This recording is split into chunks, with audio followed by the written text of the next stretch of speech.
राम राज्य आएगा हमारे आचरण की श्रेष्ठता है। राम हमारे आचरण की पवित्रता है।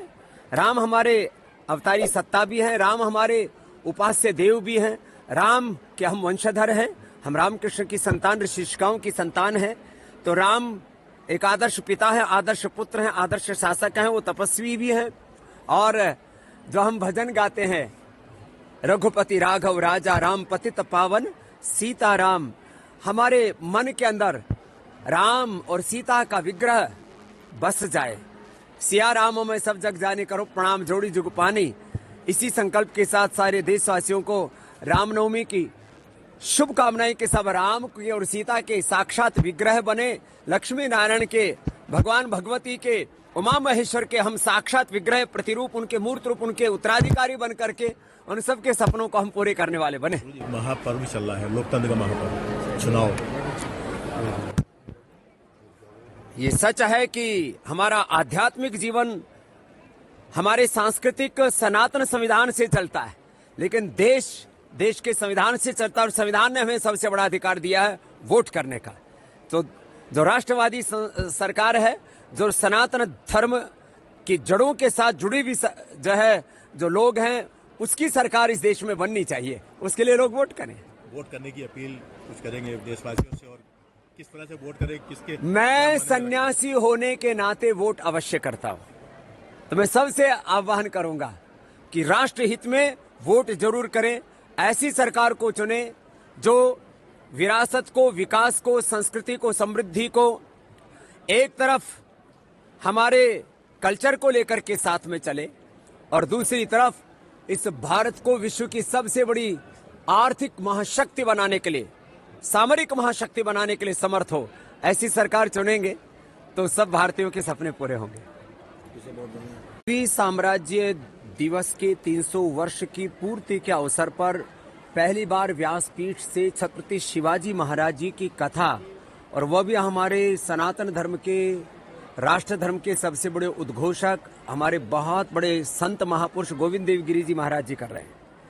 उद्देश्य है जिस तरह से गौ माता की, भारत माता की रक्षा के लिए और अखंड भारत के निर्माण के लिए छत्रपति शिवाजी महाराज ने जो शौर्य पराक्रम के साथ प्रचंड पुरुषार्थ किया, वही प्रचंड पुरुषार्थ इस देश में जगे। 25-25 दिनों में 19-19 किलो जीत करके 360 किलो के ऊपर उन्होंने अपना आधिपत्य स्थापित किया।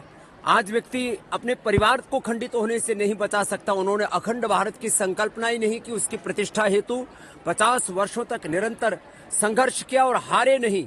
एक विजेता की तरह हमेशा लड़ते रहे और जीतते रहे। वो ये नहीं कहते थे करेंगे और मरेंगे, वो कहते थे करेंगे और जीतेंगे।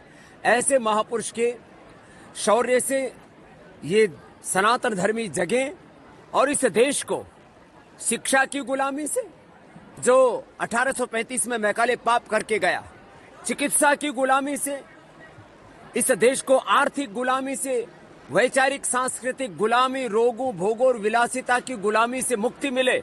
और संकल्प हमारा पूरी दुनिया के 500 करोड़ से अधिक लोग, हमारी पूरी दुनिया में यदि बहुमत के आधार पर देखा जाए तो 500 करोड़ से अधिक लोग सनातन धर्म को फॉलो करने वाले तैयार हों, क्योंकि सनातन धर्म एक जीवन पद्धति है।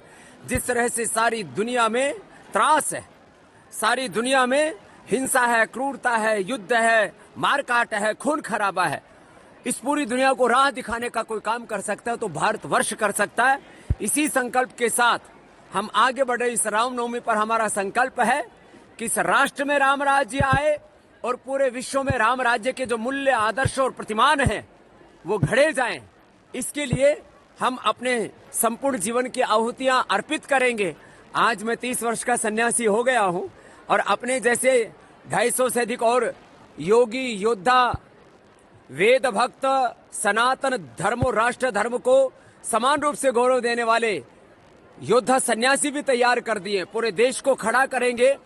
और जो सपना देखा था छत्रपति शिवाजी महाराज ने हिंदवी साम्राज्य का, अखंड भारत का, जो सपना है करोड़ों करोड़ों भारतवासियों का राम राज्य का, उसको हम लाने के लिए अपने जीवन की आहुतियां समर्पित करेंगे।